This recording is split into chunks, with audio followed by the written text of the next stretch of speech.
You are the first evicted house guest of season 26. How are you feeling? What's going through your mind right now?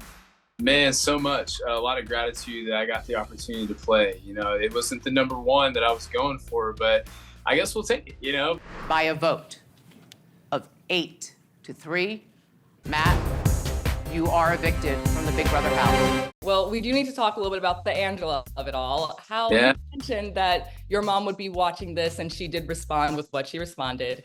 You know what's tough is my mom is gonna watch you as a mom talk to me like She will that. be so upset that her son's a brat. Her son is a straight up disrespectful brat. What do you think your mom's response will be and how do you feel about it? I know my mom will be proud. I do know my mom will be proud. You know, I can take all the criticism, I can take the accusations, and I've had worse, you know, I've had worse for sure. But what had me break down was thinking about my mom watching me go through that experience. And that was really difficult. Are you referring to me as You're crazy eyes? I mean, look at your freaking eyes, Matt. They're like, oh.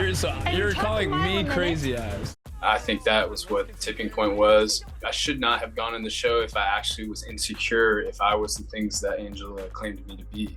I know that my life will be a testament that that is not true, and it will continually be. But when I saw that through the lens of my mom, who's worked so hard to raise me and to give me opportunities to go do and be anything, that was what was challenging to sit back and think through. I do feel like I tried my best to represent the things I wanted to represent. I hope that shows, and to continue to hold in the person that I wanted to be outside of this game. The Big Brother house is not real life, as I'm sure you're aware of. So I wanted to do my best to withhold the person that I hope to be on the outside. Yeah, I mean, I'm so grateful I got to play. Hope I got to represent so many ways of life and so many communities the best that I could. I'm young and I'm figuring a lot out in the person I want to be, and I've made a lot of mistakes. You know, I've hurt people. I've you know, said things that I wish I could take back, and I've tried to take those lessons and learn and grow. I want to talk about some interesting moves that you've made in the game. What is your biggest regret that you had? And specifically, are there any changes you would have made that would have furthered your game? I think when Angela made the showman's comment, that was how I tried to approach that. I cannot say the same of my lady house guests. What do you mean? You're eye candy. You know what's gonna happen. What are we talking about? You know you're gonna get a showmance here. We all know it. Because it's where I'm at as a 25-year-old in my life, and I've been working through that. And I started to say, man, I felt like that was unfair to me, and that kind of stereotyped me, and so I just wanted to go and communicate that. If I'm on and I've got 2 opportunities to get off, Yeah, of course. I don't know if I'm the best person to take that 2 chance with. But I think at the same time, if I didn't do that, I may not be sitting here, much less have gotten, you know, slammed in front of everybody in the Big Brother house. I literally have had a traumatic experience from him, and I think MJ could do better. So, you know, would I change that? I think I would have done that 10 times out of 10. So you feel like Angela stereotyped you when it came to predicting you would be in a showmance. Sure. Is she really wrong though? But she wasn't wrong. Yeah, she wasn't wrong. I think, you know, I didn't want me and McKenzie to have to be forced into anything. And I don't think she wanted that either. I think that would be unfair to the genuineness between that. I mean, to be in a relational romantic context, it's, you know, you don't want to have to navigate that with pressure. So I think, you know, I was like, man, it's been, you know, what, 5 hours? Like, I barely even know like where the bathrooms in this house are yet. I don't know, like I only don't even have a cup. So I'm like, man, and I'm already like being told I'm in a showmance. Like, so I kind of I did feel stereotyped by that. You know, I can't change the way that I look. I've never really viewed myself as like, I'm not like a model like outside of here or something. I'm like, what about all the other like really attractive, handsome people, guys and ladies in this house? So I did feel surprised that was said to me. And then when I even tried to communicate, like, why me? People were like, why me? You know? So I'm like, what does that even mean? So Yeah, I definitely did feel that. You had a really good relationship with Kenney in the house. Yeah. He owned a food truck. Did you also know that he's actually a police officer?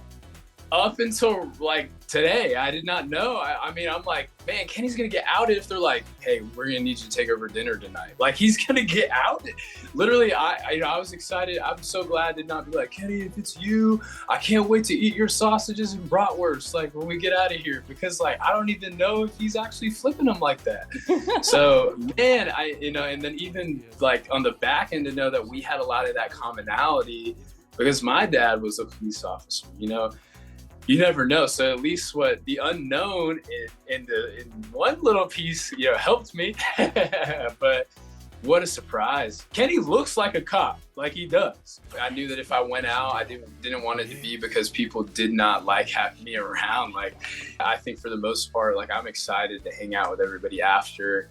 I will fly to any city in the country to hang out with anybody, including Salt Lake, if given the opportunity. So anybody who takes it to the end, I will support and I will champion and celebrate. I wish that it got to be me and to be in the books sitting next to Taylor over here, but unfortunately not. And so anybody who continues to go, I'll champion and cheer on. Interesting. Now, you did miss a few things happening in the real world while you were in the Big Brother house. Have you been clued in on what's been going on while you're away? When Julie mentioned, what's happening with a lot of our presidential candidates, it made even, my experience even more real. I mean, to walk away, I hope my experience tells a journey of forgiveness. At least like people may have different opinions on what was loving, what was passionate, how things were communicated, but I do know that nobody can deny that I've walked out and said as many times as possible, Angela, I will always forgive you. As a community and as a people, as a country, we have got to have that in our DNA. And wrong is still wrong, right is still right. But at the end of the day, we have got to move forward in love. All right, Mr. Showman's King. So are you really going to find love with MJ after all of this?